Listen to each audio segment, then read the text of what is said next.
Well, welcome everyone to Pride Cymru, Pride in Sports virtual event in conjunction with LGBT plus Sport Cymru. Is that right, Michelle? That's right.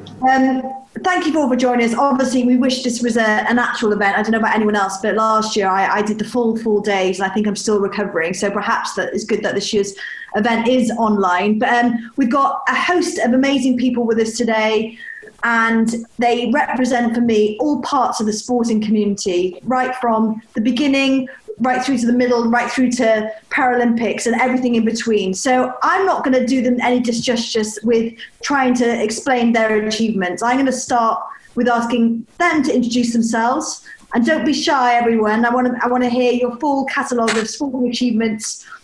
And we're going to start with Michelle. Thanks, Beth. So I'm Michelle Daltrey. I am the Partnership Manager for Disability Sport Wales, and I'm the Chair of LGBT plus Sport Cymru. I'm a former international hockey player, went to Commonwealth Games back in the dark ages. So stuck with hockey for most of my sporting career as a player. I'm now really heavily involved in sports administration. And I'm the lead for Football versus Homophobia in Wales as well. Amazing. And we're going to go to Anthony next. Hiya, so my name's Anthony. I'm an amateur boxer. I do boxing in my own time.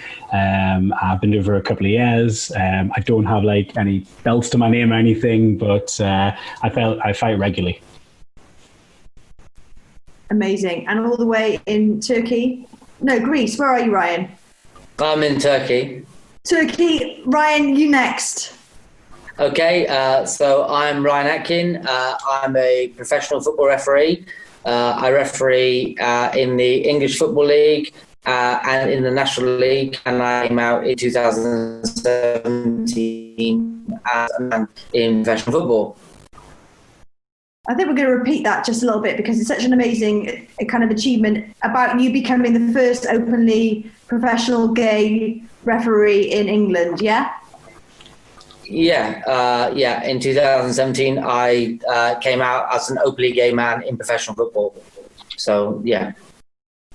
Well, we'll definitely talk about that. Harry, over to you. Hi, I'm Harry. I go by they, them, or he, him pronouns. I've done a bit of boxing and things at university, and then now I play for Cardiff Dragons football, and I'm trans. Amazing. And last but definitely not least, Caroline.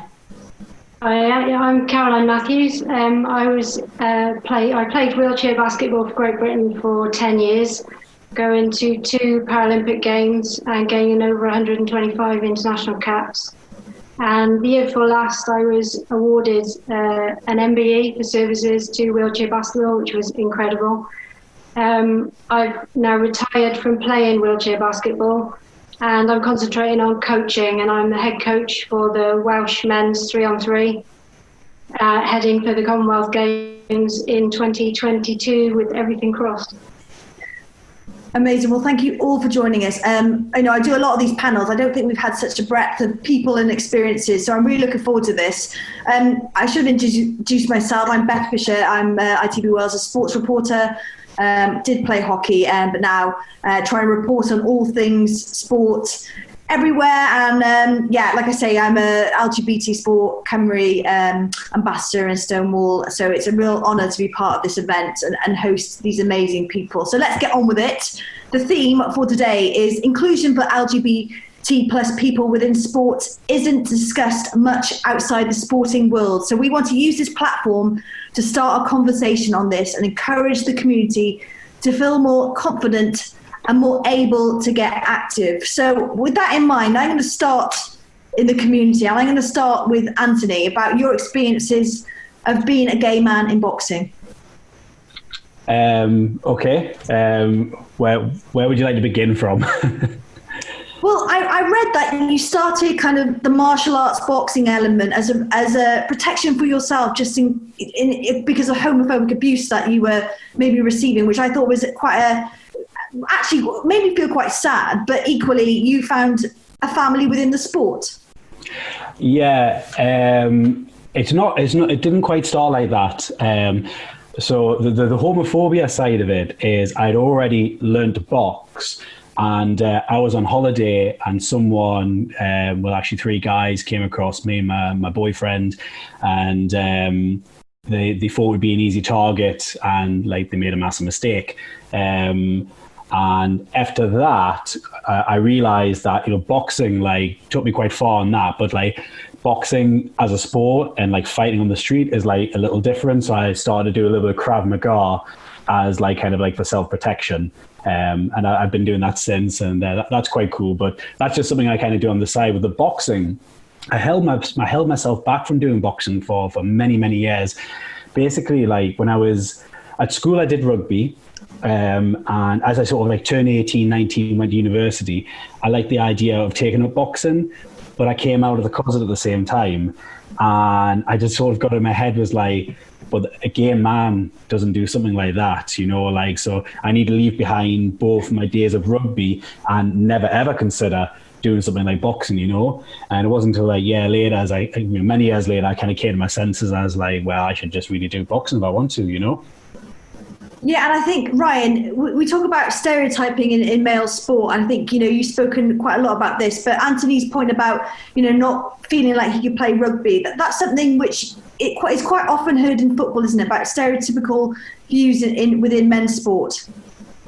Yeah, massively. I think we can't underestimate the power that a rainbow flag has in sport to inspire people that may not see their representation in sport to believe that they can participate or can be part of sport, and that is massive. And certainly, whether people, whether their sexuality, whether their race, or whether their religion or their gender, can feel that it holds them back from sport, should never be an element to do that. And certainly within football, being part of the LGBT community should not stop somebody feeling that they should not be able to participate in football. And that's a massive push that we all need to make within football at the moment, especially in the male game, whereas the female game certainly is probably years and years ahead of that.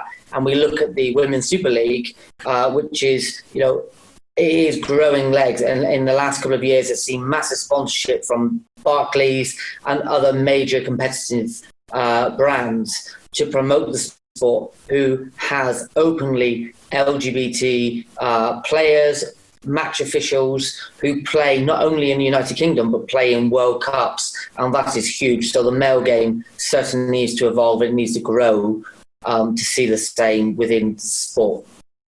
And your decision to come out as a referee, how hard was that? Because, it wasn't that long ago, yet you were the first, which I always think's, very, amazing from you. But, it was 2017, and, in the scheme of it, that is quite late for the first person to come out, isn't it? Yeah, it's something that's different, but ultimately it's not about being the first. It's about encouraging others to be comfortable in who they are, and to ensure that everybody in sport has their own story, they have their own pathway, and they can be who they want to be. There's nothing worse than living a life in the shadows. And I always think that the best sportsman or sportswoman or sportsperson, however they may identify, has that extra edge. And so for me, coming out gave me that extra 0.1%, which allowed me to be promoted. And I always talk about authenticity. And for me, I honestly believe in authenticity as an athlete, and referees are athletes. We role to play within the game, and whether it be within football, soccer, rugby, hockey, whatever sport it may play, people that officiate are as important as the athletes. And we dedicate our lives, and we dedicate the profession that we operate in. And so it is important that someone can be authentic within themselves when they're managing other people, because your personality shines through. And when you're managing other people, it is ultimately about how you manage that person and how your personality comes through to manage said person. Absolutely agree. And I think, you could take that example and put it into an office or anywhere, couldn't you? And it would still be the same, message that you're saying now. Harry, over to you.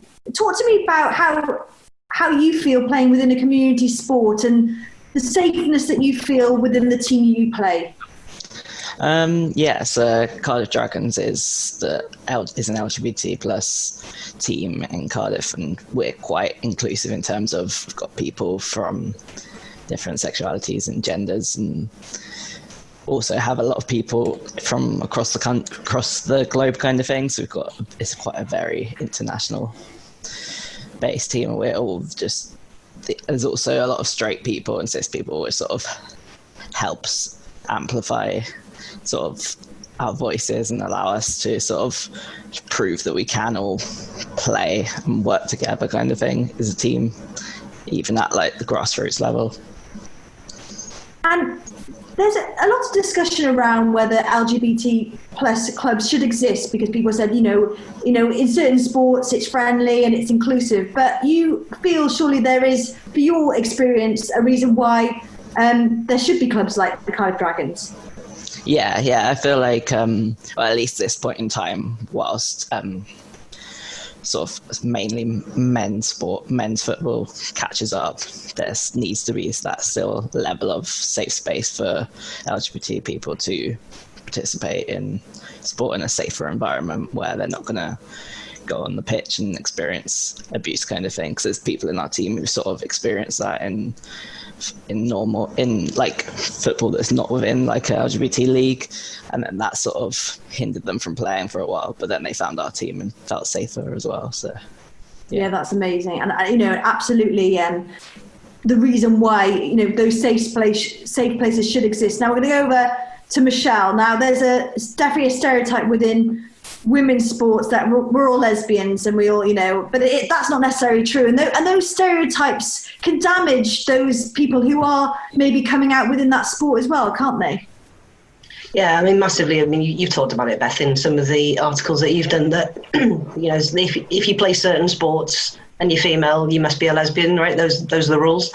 And that just simply isn't the case. And there are so many negative implications of the language that's used around that, that is stopping other girls wanting to play because they might be branded a lesbian, whether they are or whether they're not. We've got young people who don't even know where they're at yet or are exploring their sexuality that, feel that, well, if I go and play hockey, in our example, then that's going to immediately out me to the world. So I think that, women's sport has got some mileage on some of the areas of the men's game in terms of there being a higher prevalence of lesbian and bisexual and trans women in the sport. But I would still say that there is a lot that still needs to be done within that environment. And I think, clubs like Cardiff Lions and the Dragons and other LGBT plus inclusive clubs, they provide that entry point for people into sport. And it's like having a menu of opportunities. You get to choose, you can play, everyone, when you're playing in community sport, you want to enjoy what you're doing and you want to be around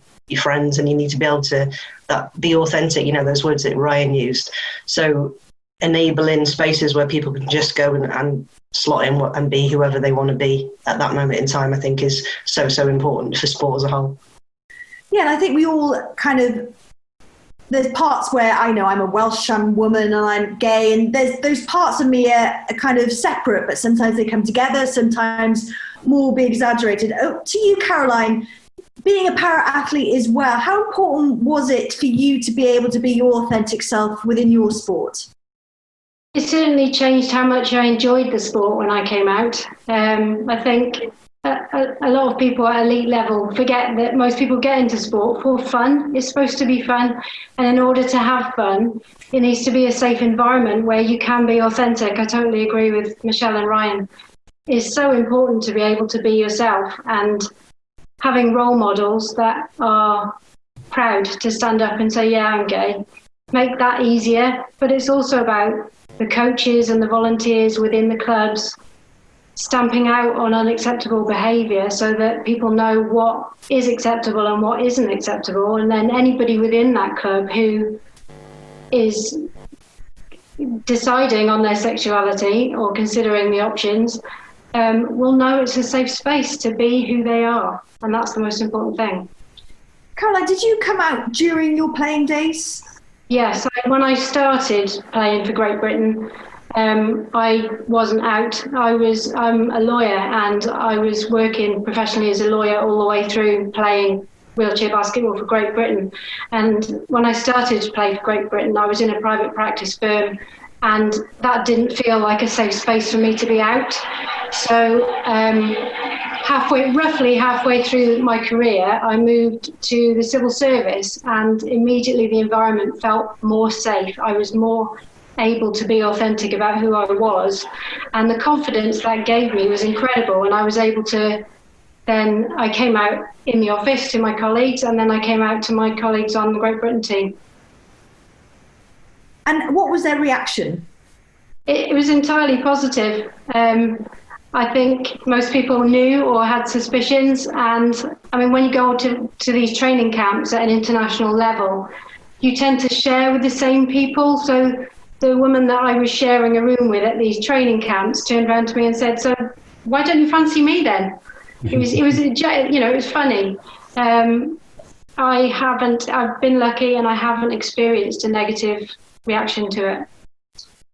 On that negative reaction, Ryan, now you've refereed matches since. Have you had any negative reaction from the crowds? No, and do you know what? It's the worst. Sometimes it's the worst thing ever. I can certainly share Caroline's experiences.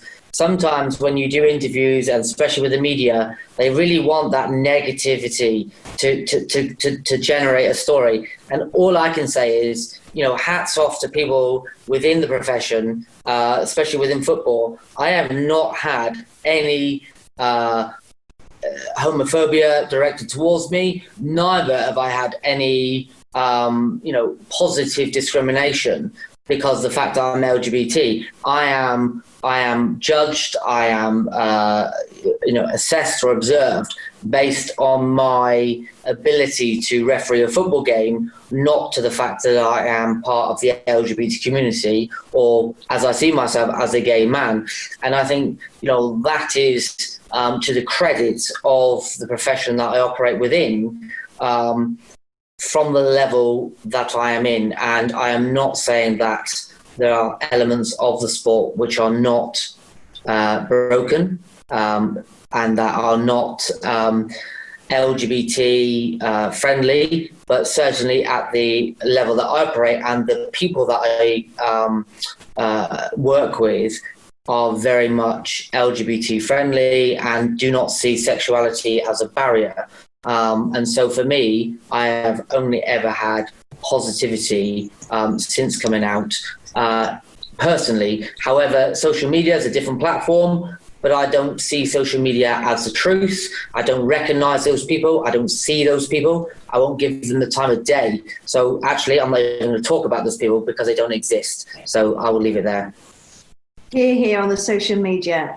Yeah. Anthony, boxing now, it is a very, inverted commas, masculine, stereotypical sport. Now, you had the likes of maybe Tyson Fury making homophobic remarks. What's your community club like to you? So great. I would say that, my experience in boxing and martial arts is it's kind of like the ultimate welcoming sport in terms of the community level. The professional level is possibly a different discussion, but a community level is like the most welcoming, kind of like ultimate welcoming sport for LGBT people, because the whole premise since the very beginning of these sports is that you're being assessed on what you can do in the ring, and it doesn't matter like who you are. Like when you go to fight someone, it's that you weigh the same, in the same weight category, and you have more or less the same amount of experience, and then you fight. You compete. You don't know who your opponent is, and you don't care as well.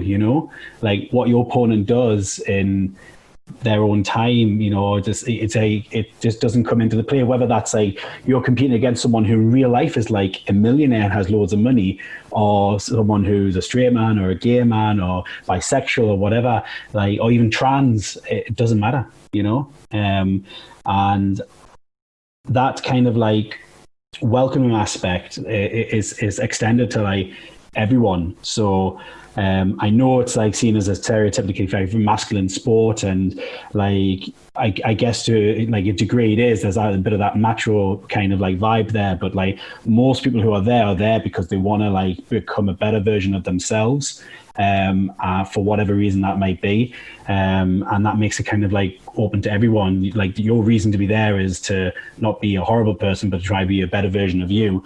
And the people who on there for that reason, like they stand out, and they tend to get like chucked out, you know.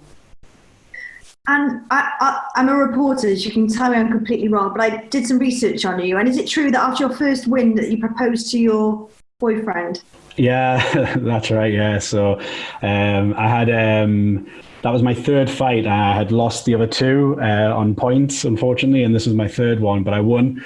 And I got my boyfriend in the ring, and in front of 350 people, got down on one knee and asked them to marry me.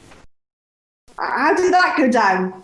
Did he say yes? I'm guessing so, yes. He said yes. He did, yes. And I tell you what was really interesting about that, right? The first person when I got out the ring to come up and congratulate me was like, it's going to sound a little horrible, but was the person who, from looks and kind of behavior and background, would be the kind of like most stereotypical Valley's drunken hooligan kind of guy, you know, like straight away it came up, hugged me, and was like, congratulations, Anthony, you know. I think that says a lot about, you know, how open people and accepting people can be in the sport.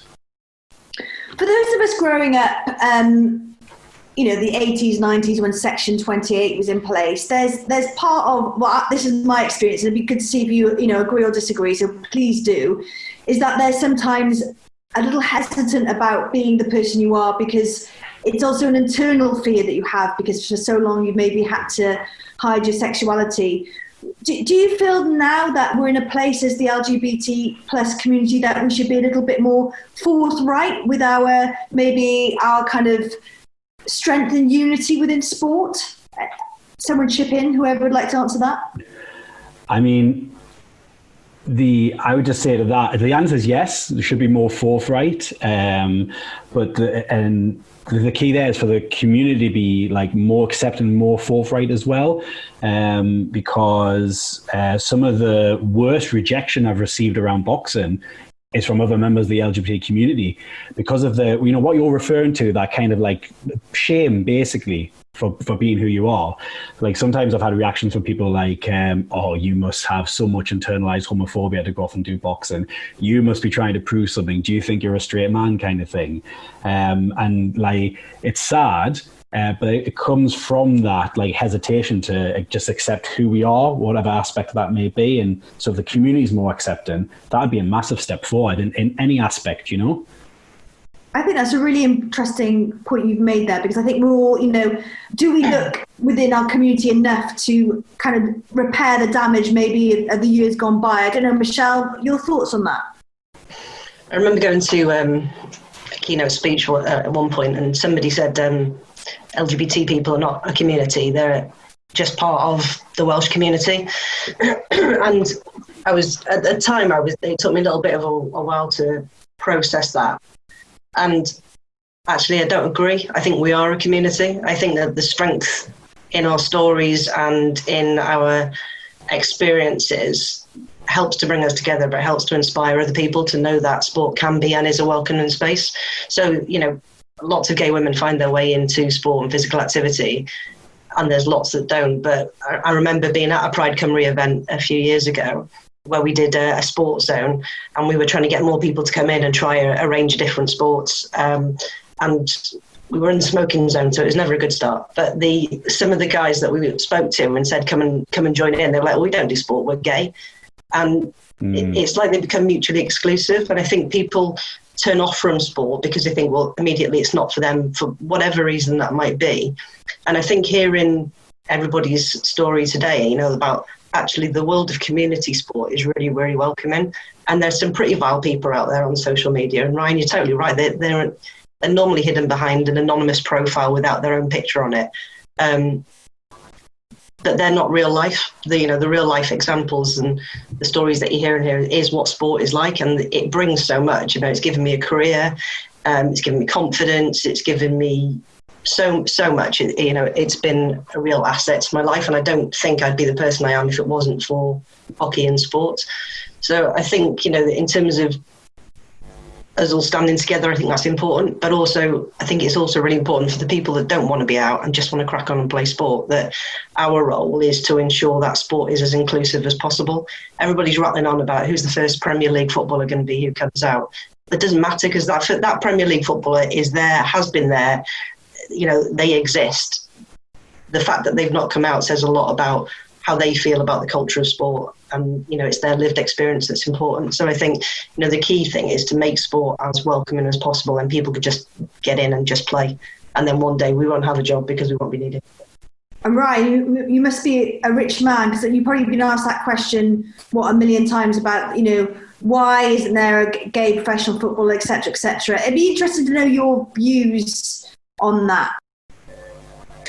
I think it's really important that we don't focus on somebody who is a professional footballer, because actually, if we look at the women's game and we look at the women's Super League, for example, we have people that identify as bi or as lesbian. But the media, not the LGBT community, the media are focused on a male professional Premier League player because of the status and because of the money, etc., that is linked to that profession. And I think it's really important that we look behind the scenes and we look at others that are not necessarily leading the way, but are laying the foundations to make sport more accepting. And I completely agree with Michelle and Anthony and Caroline when we talk about community, and actually our own community doesn't necessarily understand the acceptance that can be within sport. And I certainly know friends who, grew up LGBT, who had bad experiences during PE sessions, and therefore sport would never be something that they would consider. And, I am unfortunate that a lot of my gay friends, male friends, have no interest in football. So when I have successes in football, as a referee, and my season's going well, and I'm refereeing semi-finals and cup finals and whatever it may be, they do not understand, and they have no understanding, because for them their life has never been involved in sport. So it's massively important that we encourage people that are LGBT to ensure that they can feel that they can participate in sport to whatever standard or level they feel that they want to participate in, but everybody is welcome. But to take it back to the point, the importance of a Premier League player, yes, it is important from a fact of it ticks a box, but one person does not make it acceptable. And the reason I open that up to the floor is if we look at other sports, and I take rugby and tennis as probably one of the major sports played in the UK, male professions, I'm not talking about female professions, I'm talking about male professions, namely somebody who is openly out in professional tennis or professional rugby who is now playing. We can't name people. I'm very fortunate to name, Nigel Owens and Gareth Thomas as friends of mine, who are now, and we're all either in sport or now coming towards the end of our careers. But actually, those sports don't have openly out sports people. So why are we always looking to football for somebody to come out? And, it's important that we look at sport as a whole as to why it is not acceptable or is not deemed to be acceptable at the higher level to come out. Yeah, absolutely. And I think that sport is an echo chamber of certain parts of society. So, for example, I have a friend who he does hair and makeup within the film industry, and he's a gay man. And by his own admission, he's a camp gay man. He said he fits into that part of the film industry really well. But if he was a camera op or a sound boom, he wouldn't be the stereotypical man in that. So I think, again, it's, these echo chambers of what society is about. And I think, you only have to look at the way, with trans, bi, lesbian and gay people within our normal life, and you just bring that into sport, it's kind of exaggerated. And Caroline, in your view, being a coach as well, have you noticed a difference in the way that the LGBT plus community is being kind of not accepted as such, but people are more kind of open to being out? Have you noticed a change to your fellow athletes and maybe your fellow coaches? I definitely noticed a change in the wider community. I grew up in Cornwall in the 80s, and in that environment, I wasn't out. I didn't feel safe. I mean, I was a teenager, so I was exploring my own sexuality at that point, but there was nobody in that environment that was out and who was comfortable with who they were that I could look up to and say, do you know what, that person's out. They've still got friends. They still function in society and everything's okay. And so I didn't feel safe to talk about it. I came to Cardiff University and I was playing every sport under the sun, and soon realised that there were people on these teams who were out and people still spoke to them and they weren't in trouble all the time. And it gave me the confidence to take that leap at university and come out in the sports teams I was in. And seeing other people do it definitely made it easier for me. And do you think there's enough done within the LGBT sport community for disabled people? I think, and when you look at any minority group, there's always a wide range of challenges to getting people involved. I can only hope that by me being authentic about it, I mean, when I'm coaching wheelchair basketball, I've always got my rainbow laces on. If the opportunity comes up to talk about my wife and family, I do, because I'm proud to be gay, and I hope that other people hearing me talk about it and normalise everything makes it easier for other people. And Harry, to you, what are the challenges that are facing the trans community when it comes to sport? And maybe talk about some of the challenges that you faced as well.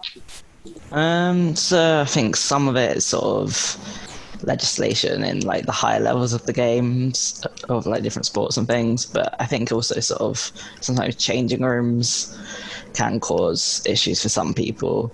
But I've been quite lucky in terms of my team that I've not really faced much like discrimination or transphobia or anything, but I think it's just sort of I've been lucky in that I was open from the start kind of thing, and if someone was coming out within our team, I'm sure they would be like opened with loving arms and stuff.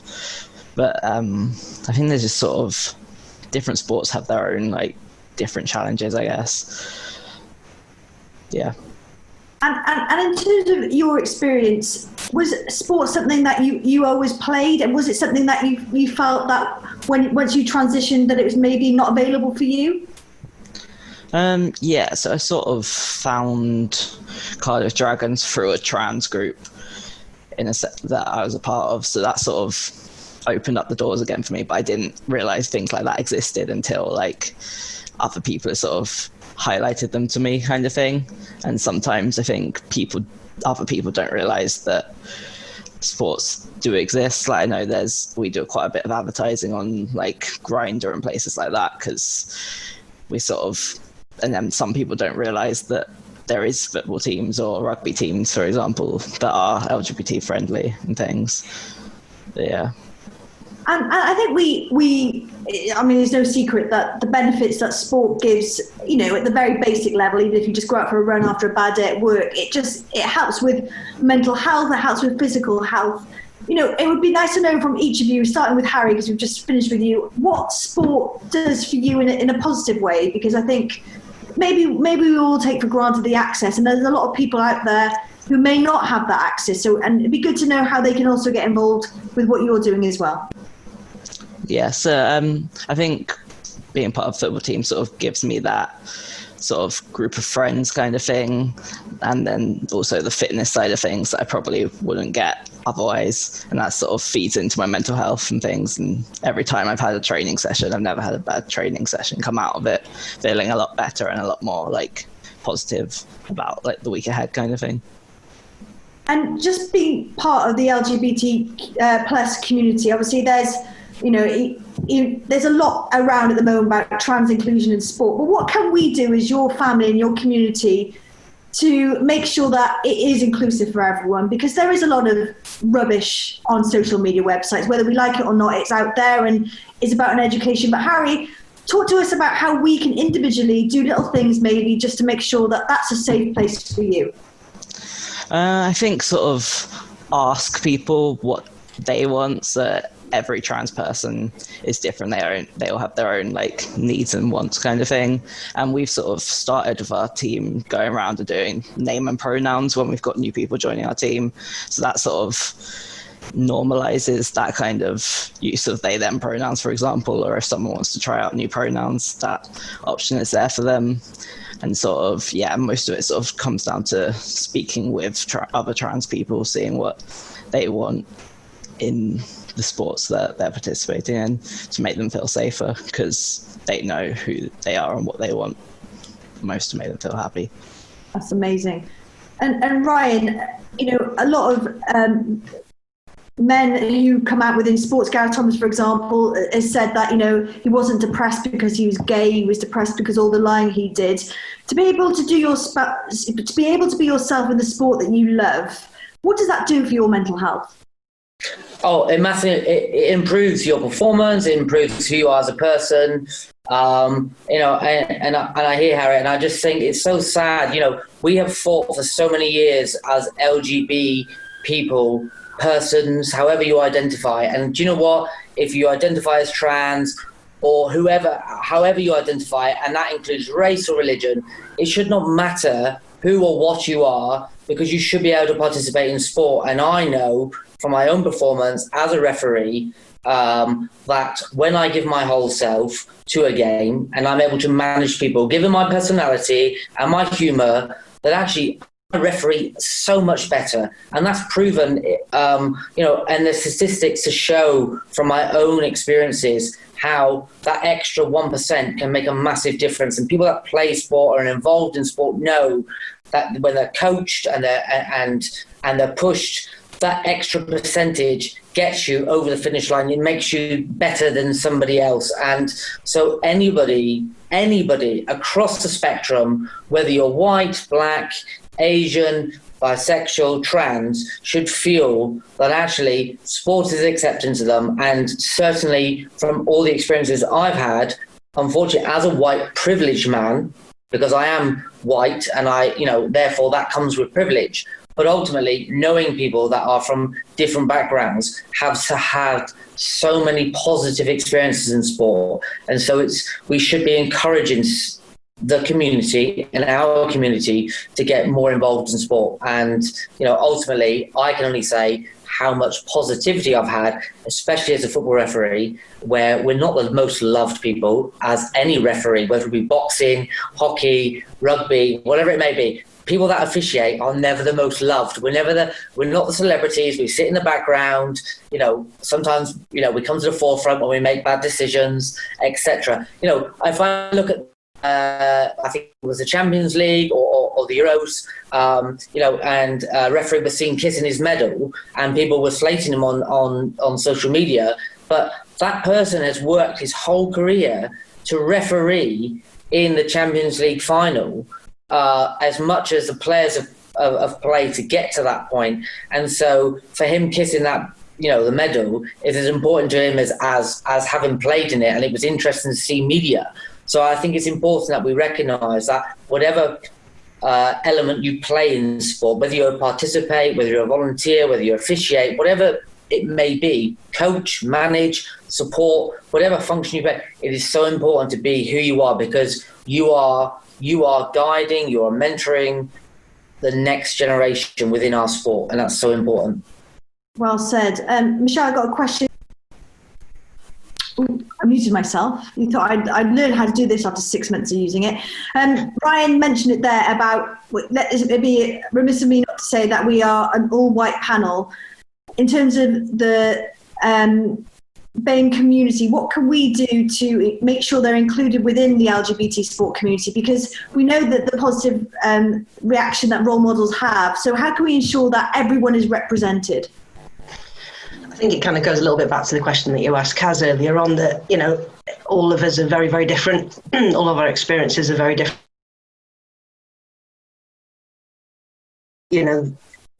Every single person holds a multitude of different characteristics, and whether they're protected characteristics or they're just quirks of personality, it's really important that sport appeals to people in a way that they can interact with. And I think what one of the things that sport doesn't do well is that, particularly by governing bodies and organisations, we tend to do things to people, not with people.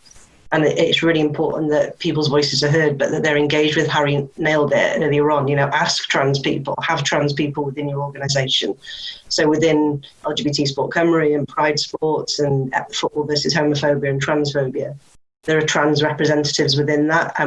Our role as allies to the trans community is to reflect the voices of those individuals. The same applies to every other protected characteristic. So, no surprises, there's going to be a disabled black, lesbian, trans person, taking part in sport somewhere. But actually, it doesn't mean their experiences might be better or worse than somebody else's, because it all stems from where your entry point into sport was.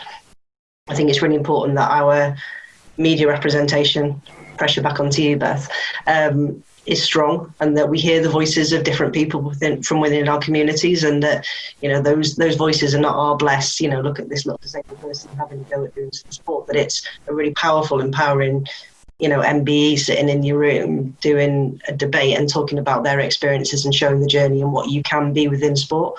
And actually, there's so much space in sport. You can be a participant, you can be an official, you can work in sport, or you can just be a fan. There are so many LGBT fan groups out there that there's plenty of space in sport for everybody. And I think that's the thing that we need to get right, is representation of LGBT plus community throughout all layers of sport.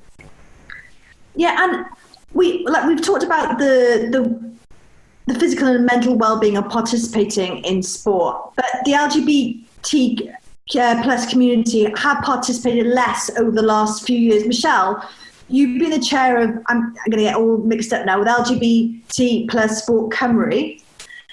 Have you noticed a change of attitude from the national governing bodies of the sports and the way that they look at our community? Because I was part of that, but talk to me about the difference you've seen and what it's made on the ground.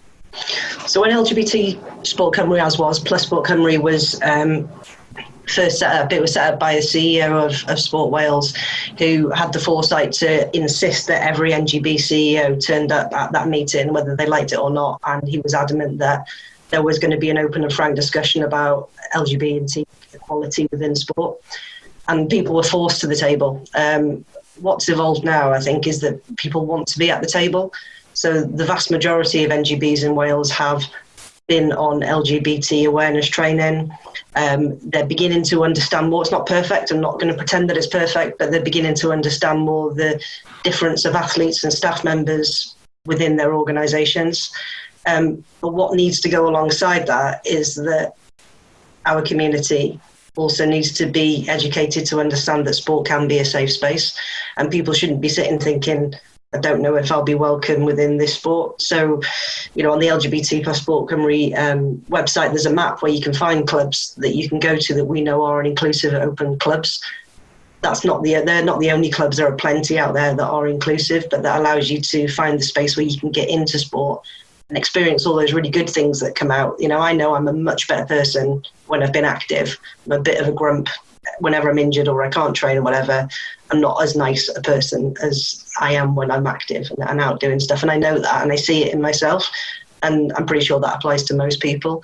So, being an elite athlete and making it to the highest level, whether that's Olympic, Paralympic or Commonwealth Games, we're talking 1% of the sporting population there. For the vast majority of people, they want to get out and run. They want to go out for a walk. They want to jump on a bike. They want to just do the sport that inspires them. And they might stay in it and they might not, but it's that being active element that's so important. I'm going to bring Anthony and Caroline into this. Both of you, obviously, Caroline, you played at that 1%, the Paralympics. Anthony, you are a community boxer. For both of you, what could be done more to make sure that people like yourselves can participate in sport? Start with you, Anthony. That's a really good question. What more can be done for people like us to participate in the sport more? I think probably just getting the message out there that if you want to do a sport, just go and do it. Don't hold yourself back. And probably discussing the benefits of the sport as well. So I know you already spoke a little bit about benefits, but for me, I found like once I started boxing, it kind of like forced me to start drinking a little bit less, and like looking at like what I was eating, and because you can't do both, you can't like eat crap and go and box and then drink too much. Like it just doesn't work, So like getting the message out there of the benefits, and just getting the message out there that like, if you want to do the sport, go do it, like you've got the right to, and the only thing that's holding you back is probably you, and if it's anyone else, they shouldn't be. Amazing. Well, that's brilliant. I mean, I kind of want to start boxing now. I'm not sure about anyone else. Caroline? I would echo everything Anthony's just said. I think communication is a massive part of it. And when you're in the sport environment, whether you're a coach or a volunteer or a participant, don't be afraid to ask the question. Don't be afraid to say, how do you want me to address you? Or how should we talk about this? Or people are so afraid of asking those questions, but we need that communication. That's the key to everything. Yeah, and I think Harry absolutely said, from a practical example, that's exactly what you do, Harry, and you feel welcome and everyone else in the team feel welcome, and that's what sport's about, isn't it? Yeah. Oh, that's a journalist's nightmare answer, that is, Harry. Yeah, I think, just sort of allowing everyone to be themselves is, and sort of communicate when things aren't working so well and stuff, definitely adds to the enjoyment of the sport. Well, that's kind of my serious, written down questions. We've gone a little bit over, but has anyone else got any kind of experiences or things they'd like to share before we go? Because we've just, like I said, we've got a wealth of people and experiences here, and it would be a shame if you do have something to talk to the community watching. Is there anything that you'd like to add? I would like to say thanks to Pride Cymru for it as a starting point, not because I have to and Jan's insisted, but having an opportunity to talk at an event like this about sport and physical activity is really important, because at a physical Pride event, we tried to do some sport type events around that. But the reality is people go to celebrate the journey that we've been on as a community.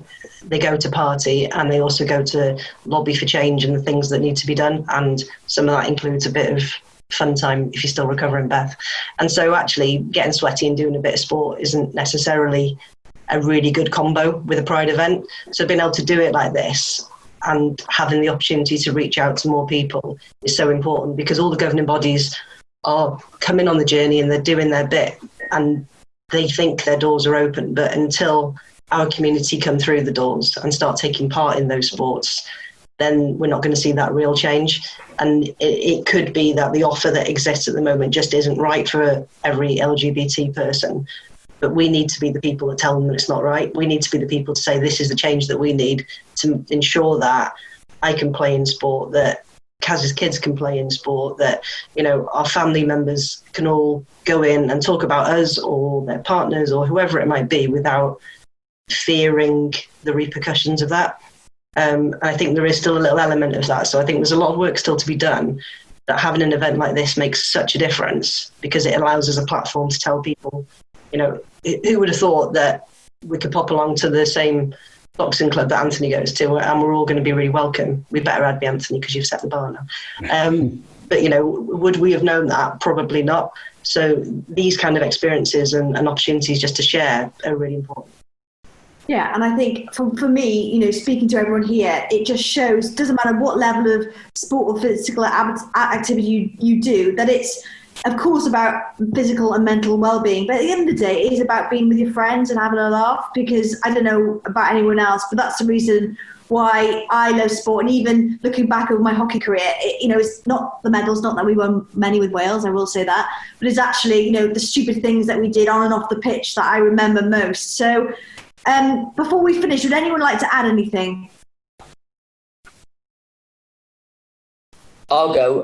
I think I would share what Michelle said, is that it's not about our stories. We've been asked today to come in, represent areas of our communities, but actually it's about individuals watching this who can be so important and can drive change in their communities, and sport is welcoming of the LGBT community, and people should not be afraid that their sexuality or their gender or their race or their religion should hold them back from participating in sport in whatever field they play. And ultimately, they should grasp it and they should enjoy the fulfillment. And our own community needs to learn quickly as well that sport is probably one of the last elements of our community that really needs LGBT community to get behind and support it. You know, I remember standing last year at Pride in London and talking about sport, and you know, people looked at me like, "Oh my God, you're talking about sport and you're talking about football," and I was like, "Well, there are so many people that are LGBT in sport, and you know, you shouldn't be afraid of it, and actually, you should be supporting it." And maybe there's an element there that, you know, pride is a fantastic element and it's a great pedestal to push and allow people to understand who we are and where we need to go and what we've got already. But actually, sport isn't in the same league as maybe employment and other areas. And so sport does need our own community to, you know, stand behind people that are involved within sport to ensure that it is equal and it is accepting for all. Well said. Anthony, Caroline, Harry, would anyone like to add anything, all of you, before we say goodnight? I would definitely add that you never know what you're going to get from sport. Being part of a team sport meant the world to me when I was playing as a player, and it still does as a coach. And when I started to play wheelchair basketball at a local club, I had no idea where it was going to lead me, and the opportunities it's given me are incredible. So don't hold yourself back. Go and get stuck in. I'll just say, go out there and knock them out. That comes with a disclaimer, everyone, by the way. But Harry, last word on you, and don't just don't say yes again.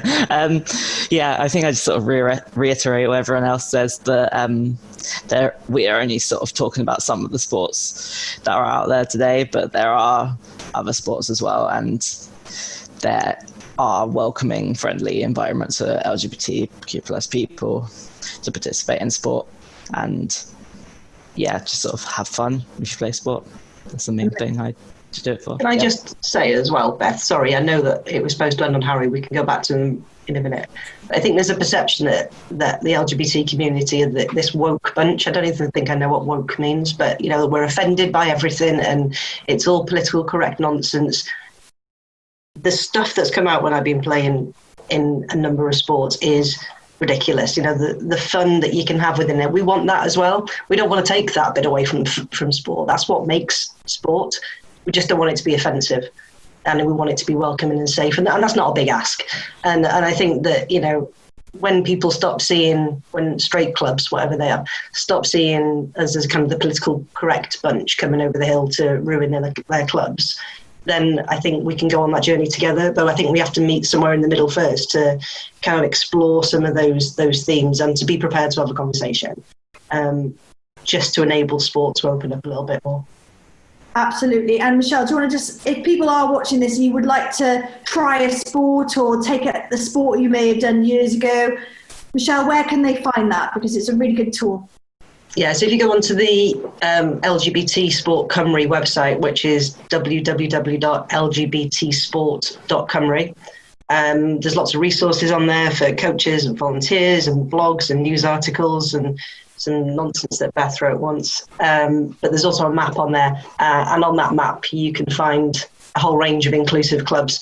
And I'd also say that if your club's not on that map and you want it to be, then get in touch with us through the website, because we want to grow that list. You know, there's a surfing club starting up in Porthcawl in the next weekend, which is an LGBT inclusive surf opportunity. You know, so we're adding to those. I saw Kaz's eyes light up then because I know she's a surfer. You know, we're adding to those opportunities all the time, and we want more clubs to be welcoming. Let us know that, you know, you can come here and you just be yourself and you're welcome. Just crack on with the sport. So there's lots of stuff within that website. We've got our social media streams, websites to go to find a club. Amazing. And on that note, I just want to say thank you all for being so open and honest. And, you know, again, it's just an example of the sport community and different sports coming together. You know, I've not met some of you before, so thank you. For those watching, I hope you've enjoyed. I hope you've had a good virtual Pride. And hopefully next year we'll see you on the field. Make sure you're coming over and definitely try some sport.